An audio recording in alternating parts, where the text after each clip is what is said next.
Let's just jump into another call here with Melvin from Tennessee. Melvin, you called in wanting to talk about some of your own experiences with critical race theory and maybe your own white privilege. Yes, I'm 72 years old, so I grew up in the 50s. So I really experienced a lot about race from then. And I look at the society, and I heard John calling in from Canada, and there was a school when I was in the 50s that was built, high school built, and we played tennis right beside it, and it was a white when in the 50s, and now it's African American, and they haven't done anything to improve the school system at all. The school looks still like it did in the 50s. So they're starting far behind what white people are starting with, and it's ingrained in their system. And I don't think people really understand that. That's a great example. I mean, even just segregation wasn't so long ago. And to think that that was a thing blows my mind, Melvin. Can you describe a little bit more? What was it like living through that time? What are some of the things that you would notice? Well, I remember my dad taking me to a KKK meeting and watching them burn crosses. My dad was a racist. Wow. There's no denying. There's no denying that this has been a problem then for you, Melvin. Like you have this experience in your life that if somebody were to try to come up to you and tell you that the system, like that the country hasn't had a problem with racism and the racism hasn't carried on through even in more subversive ways, like that would be kind of like a denial of your own reality in your own life because you've seen it. Well, yeah, you still see it now. I mean, I stopped to get some gas in a black neighborhood, and it wouldn't take my card, and I had to go inside, and there was a black man in there, and there were a couple of cops that were sitting at the end of the building. And he asked me if they were still there, and I said yes. And he was scared to death. He said that before that 6 cops had pulled guns on him, and he was afraid to go out. And I wasn't afraid at all. I had no fear at all. You know, I thought, well, I do have. That just confirmed my, white privilege. Yeah. I don't think I've really ever heard an older man talk about that and admit it. Melvin, thank you. Shit, that's important. And the fact that you've gotten out of that, you've grown in empathy and are able to be in the South and say, this is not the way things should be. I respect the hell out of you. Thank you. Yeah. Thank you so much for calling. It is good to hear.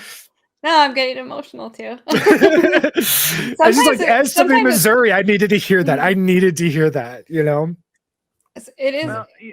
Well, I'm still living in it. I mean, you wouldn't believe all the racist people that I have to mess with every day. Right.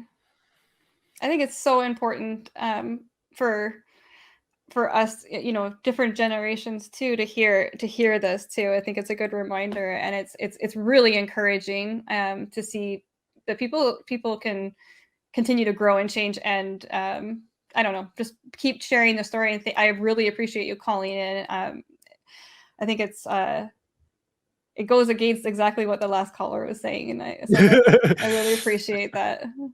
It was so cool. All right. Yeah. Any other words, Melvin? Have a good evening. Okay. You too. Melvin. Thank you. The guy from Canada just kind of got under my nerves talking about acting like they're getting extra special privileges now. That's insane. Yeah. Yeah. It would take so much to make up for that, right? Yeah.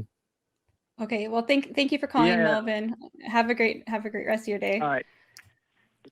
Thank you for taking my call. Thank you. Our pleasure. Oh, that was such a great I love it. kind of way to close that out, because it can be so frustrating, right? And to hear somebody just be like, he doesn't have to hate himself just to acknowledge that some parts of his life are easier. Some have been easier, right? It takes so much.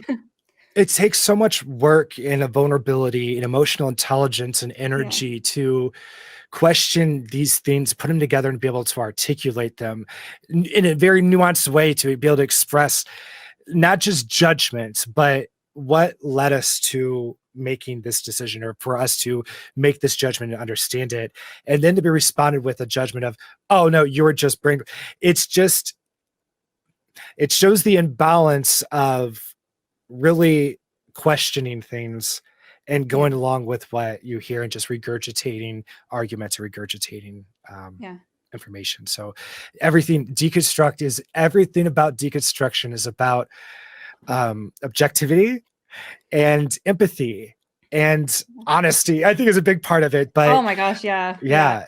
And understanding, like when you're getting defensive, like what does that mean? Like for people, like if you feel defensive and you feel the need to like get upset about it, like rather than just spitting out the first thing you understand about it, like maybe taking that minute to be like, why is this getting me so upset? And maybe this is something like that I should look into and look at the facts and, like you said, be objective about it. And like I feel like that is something that maybe there's a bit of a misunderstanding too about human emotions. Even like when you hear something like that, like why is the instinct to get so angry or to argue back like that? It's a survival. Like that is a survival technique, definitely. So I don't know. I think that's important that we do what we do like this and just having these conversations. There's never going to be like a perfect conversation. There's always going to be back and forth, and there's always going to be more to think about afterwards. And I learned something today. I learn every time I talk to somebody, even people who I'm on the same side as or whatever. I think it's really, really good to continue to have the conversations and to learn and continue to be challenged. And rather than getting upset or defensive, to be like, oh, like maybe I need to look into something a little bit more. Maybe there's more I can learn about it. The humility to do that. Like that's part of growth as a human, right? Like that's how we get better at things, and not needing to know the answer always, not needing to be right all the time, but just trying to go into these conversations ready to hear other sides to it. And so much with thinking back with like tribalistic information too. And what are you defending? So if you find yourself getting defensive and wanting to defend it, well, what is it? Because if I said queer people should be happy and exist, okay, that's probably not gonna be offensive. But I said Jesus Christ did not die on the cross for your sins, and he is not the Son of God. There's a lot of people who'd be so offended that I just said that. I'm like, oh my God, that's against everything. But it's all information of a story that you have to accept by faith. Right. Nobody is being harmed, but you're responding to me as if harm was happening. Why?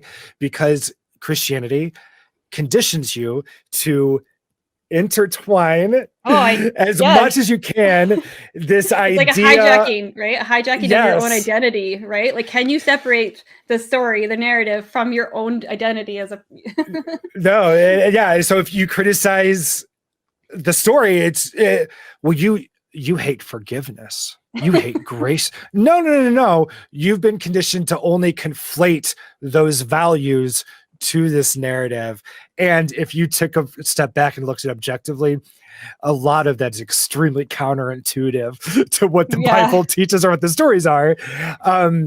So finding that when we get angry because we're defending tribalism, that's an opportunity for us to stop doing that, adapt, and to look at humanity in a bigger, better way that isn't just about those who look like you. It's about all the aliens in the sky, all the ones in the starship, every color, every ship, everything.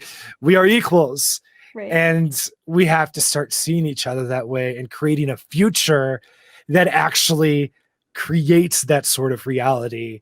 And Christianity is not going to do that because it says we can have that if you all join us.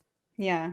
Fuck that. And when you have, it's your own, your basis of your text, there's so many examples on how to split people up based on things, the separating from the wheat from the chaff. Like, I think it's pretty, it's how you can twist that into saying that actually everybody's fine. I don't get it.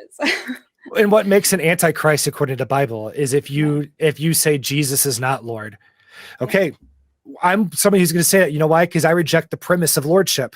I'm not a slave. I don't need a master. So just because I have that progressive view of anti-slavery and am not willing to make myself have a master, well, I can't join the tribe now. Yeah.